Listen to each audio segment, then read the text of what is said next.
കങ്കുവ റിലീസാകുന്നുണ്ട്. സൂര്യ സാറുടെ കങ്കുവ റിലീസാകുന്നുണ്ട്. നല്ലൊരു എക്സ്പീരിയൻസ് ആയിരുന്നു. ഓക്കെ, ഞാൻ ആദ്യമായിട്ട് തിയേറ്ററിൽ കാണാൻ വെച്ചാൽ മുമ്പ് ഫൈനലാകുന്ന എക്സ്പ്ലോഷൻ ആവുന്നതിന് മുമ്പ് കണ്ടതാണ്.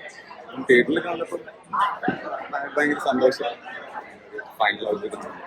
ഒരു ചെറിയ വലിയൊരു പ്ലോട്ട് ഇവിടെ വലുതായിട്ട് ഉണ്ടായിരുന്നു.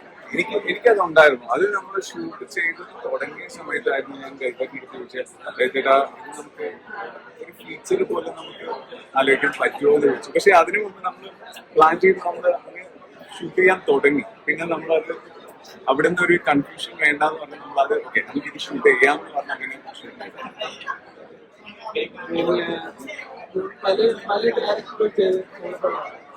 പല ക്യാരക്ടർ ചെയ്തിട്ടുള്ള ആളാണ്. പല മേക്കപ്പ്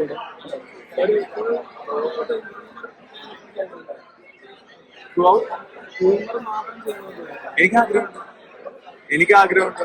സ്ക്രിപ്റ്റ് ഉണ്ടെങ്കിൽ പറ, നമുക്ക് ഡിസ്കസ് ചെയ്യാം. എനിക്ക് ഒരു ആക്ടർ ആകുമ്പോ എപ്പോഴും പലതരപ്പെട്ട ക്യാരക്ടേഴ്സ് ചെയ്യണം എന്നാണ് ആഗ്രഹം. അത് ഏതൊരു ക്യാരക്ടറിനും ഏതൊരു ആർക്കും ആക്ടിങ്ങും അതാണ് ഞാനും മനസ്സിലാക്കുന്നത്. ഹ്യൂമർ ചെയ്യാനാണ് ഏറ്റവും ഭയങ്കര ഡിഫിക്കൾട്ട് അതാണെന്നാണ് പറയുന്നത്. പക്ഷെ അതൊരു പ്രോസസ്സാണ്. ആ പ്രോസസ്സിലൂടെ പോയാൽ വർക്കൗട്ട് ആവുമെന്നാണ് എനിക്ക് തോന്നുന്നത്. ഞാൻ അങ്ങനെയാണ് മനസ്സിലാക്കുന്നത്. ഇതുവരെ ഞാൻ ചെയ്തിട്ടുള്ളതും അതുപോലെയാണ്. അപ്പം എനിക്ക് ഡാർക്ക് ഹ്യൂമർ ഭയങ്കര ഇഷ്ടമാണ്. അങ്ങനത്തെ ഒരു ഡിസ്കഷൻ നടക്കുന്നുണ്ട് ഒരു സിനിമയുടെ. പല ക്യാരക്ടേഴ്സ് നമ്മൾ കണ്ടിട്ടുണ്ട്. ഇപ്പം അതായത് എല്ലാം ഒരു വില്ലൻ ടച്ച് വരുന്നത്, എല്ലാ അതേ രീതിയിൽ വരുന്നത്, തികച്ചും വ്യത്യസ്തമായിട്ടുള്ള ഒരു വേഷം പടത്തില്. എന്തുകൊണ്ടാണ് അങ്ങനെ ക്യാച്ച് ആയിട്ടുള്ള ക്യാരക്ടർ ചോദിച്ചു മേടിച്ചത്?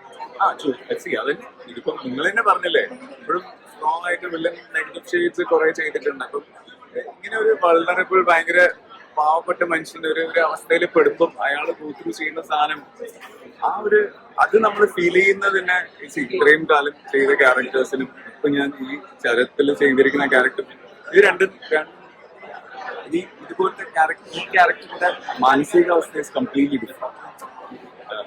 അതായത് ഒന്നും ചെയ്യാൻ പറ്റാതെ ഭയങ്കര ബുദ്ധിമുട്ടിലൂടെ പോകുന്ന ഒരു ക്യാരക്ടർ. അങ്ങനത്തെ സാധനങ്ങൾ ചെയ്യണമെന്ന് എനിക്ക് ഭയങ്കര ആഗ്രഹമാണ്. അപ്പം ഇഷ്ടവുമാണ്. ഈ രജിതേട്ടന്റെ കഥ കേട്ടപ്പോൾ എനിക്ക് തോന്നി എനിക്കിത് കിട്ടുവാണെങ്കിൽ എന്ന് പറയുന്ന ഒരു ആഗ്രഹം ഉണ്ടായിരുന്നു. അങ്ങനെയാണ് ഇത് സംഭവിച്ചത്.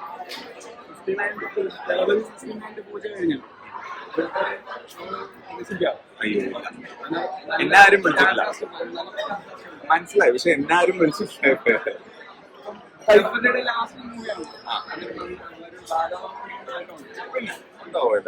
ഞാനിപ്പോ പുള്ളിക്കാരൻ്റെ കൂടെ ചെയ്തിട്ടുണ്ട്, ഒരു സിനിമ ചെയ്തിട്ടുണ്ട്. സിനിമ എന്ന് പറയുമ്പോൾ വിളി വന്നാൽ സന്തോഷം എന്ന് പറയുന്ന ഇതാണ്. അടുത്ത വർഷം കൈദിയുടെ ഷൂട്ട് കൈദി നെക്സ്റ്റ് ഇയർ തുടങ്ങുമെന്ന് പറയുന്നുണ്ട്. അറിയില്ല, അനൗൺസ്മെന്റ് ഒന്നും വന്നിട്ടില്ല. പക്ഷെ നെക്സ്റ്റ് ഇയർ ഉണ്ടാവാൻ സാധ്യതയാണ്. കങ്കുവ റിലീസാകുന്നുണ്ട്. സൂര്യ സാറുടെ കങ്കുവ റിലീസാകുന്നുണ്ട് നവംബർ. മലയാളത്തിൽ അടുത്ത് കത്തന. ഷൂട്ടിംഗ് അതിന് കഴിഞ്ഞിട്ടില്ല. ഷൂട്ടിംഗ് നടക്കുന്നു. ശരി, താങ്ക് യു.